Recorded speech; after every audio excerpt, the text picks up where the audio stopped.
Hi guys, this is Mario Obo. It's a very beautiful and bright day today. Just in nature, trying to feel myself with some inspiration this morning, and I want to talk to our people today on a very, very important subject. I want to talk about sending money back to Africa, sending money back home. You see, our ancestors in the olden days, whenever they had anything important to share with their sons or their daughters, something that is of great importance to them, they bring them to the bush here, and then they use a tree and say, by this tree I share this wisdom. By this tree bears me witness that I've told you this. So by this tree I share this wisdom to you, and by this tree it bears me witness that I've shared this wisdom about sending money back to Africa. Now, I don't know how I'll be able to do this video today without pissing people off. I don't know how I'll be able to share this idea with you without upsetting people, because including myself, we all have family back home. We all have that tie back home.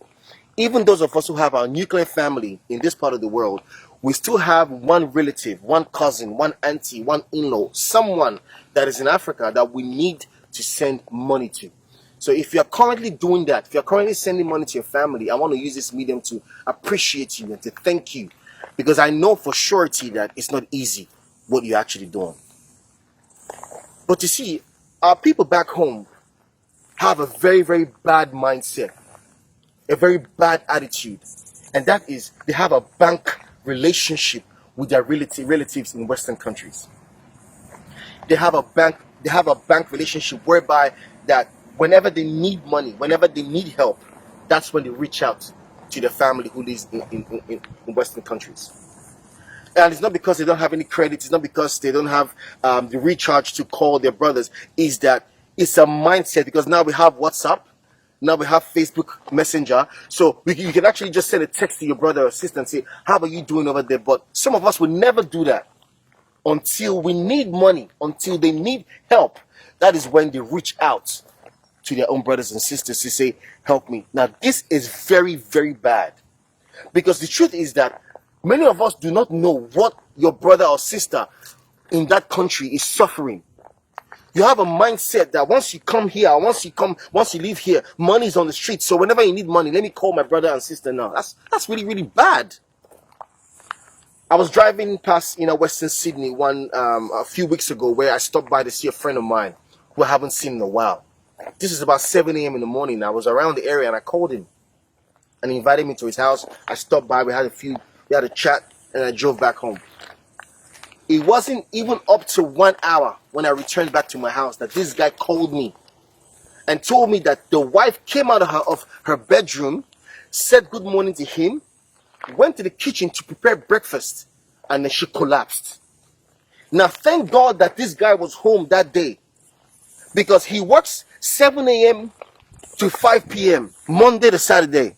The wife works from 2 p.m. to 8 a.m. the next morning. So a husband and wife could be together in the same house and not even see each other for 3 to 4, 5 days. Why is she working like this? Because they support each other here. Then they have to support the family back in Africa. And because of this, she has now been stressed to the point where she fell down. This is just one of the things that are happening. The stress that we go through. Many African people today who are in jail, who have been arrested because of drugs, and who have put their hand into the wrong thing. They came from pressure from home. They came from pressure because of the pressure of sending money, because of this one needs help, because they're trying to play God for everybody. Many of our African people are in prison. Many of our African people have done crime just because they want to sustain family back home. Let me tell you something. If any of your brother or sister sends you $100, let me use $100 as an example. If any of your brother or sister sends you $100, now, depending on the country where he's at, what that person has sent to you is 5 hours of hard labor without mercy.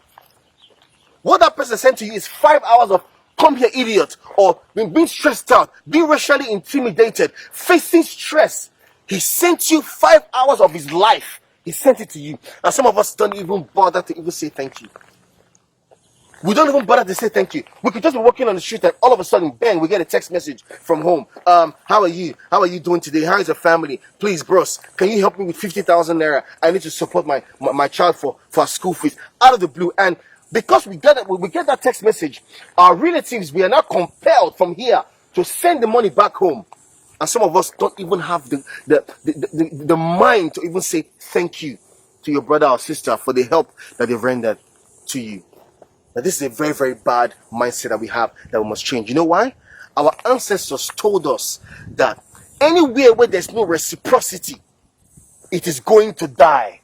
If you're all about take, and you're not about give, that relationship is going to die. Whether it's father or mother, whether it's husband or wife, whether it's brother or sister, anywhere where only one person is the one giving, and the other one is not giving back something, time, emotions, feelings. Anywhere there's no situation like that, that relationship is going to die. Now, I want to talk to our people who live in Western countries. Let me tell you a very sure way to fail. If you want to live in a Western country for years and achieve nothing, it is sending money back home. If you want to be a man or woman who has lived in the country for more than 10, 15 years with no plot of land, with nothing to account for all of your labor, it is sending money back home. And if you fall today, if anything goes wrong for you in that country, and for some reason you are deported or something bad happens to you, let me tell you, don't be deceived. Your family will not support you. They will tell you, oh, all those years when you were in America, all those years when you were in London, what did you achieve for yourself? They will be telling you that you are nothing to them. Meanwhile, all of your life, you used it to help your family. If you are doing this, I want you to be very wise with yourself. Because we know that we're not going to be young forever. This strength you have now, you're not going to have it forever. So you need to start putting something aside for yourself. Because if you don't help yourself, you cannot help another person. This is just the plain basic truth. How many of us in this country can boast that we have $50,000 in our account? How many of you can boast that every day you wear Gucci, that you wear Prada, you wear nice shoes? We wear shoes here $3.50, $5, $10. But your people back in Africa, they're wearing Gucci. They're wearing Timberland. They're wearing Nike Air. They're wearing good sneakers. They're wearing looking good. They live in better houses more than some of us that live here. They drive better cars more than some of us that live here. So my brother, don't deceive yourself. Do what you can, but make sure that you're putting money away for yourself. Because our ancestors told us that a day will come where a man will become old. And how will a man survive when he doesn't have the strength anymore to provide for himself? Be wise. My name is Mario Obo. God bless Africa. One love.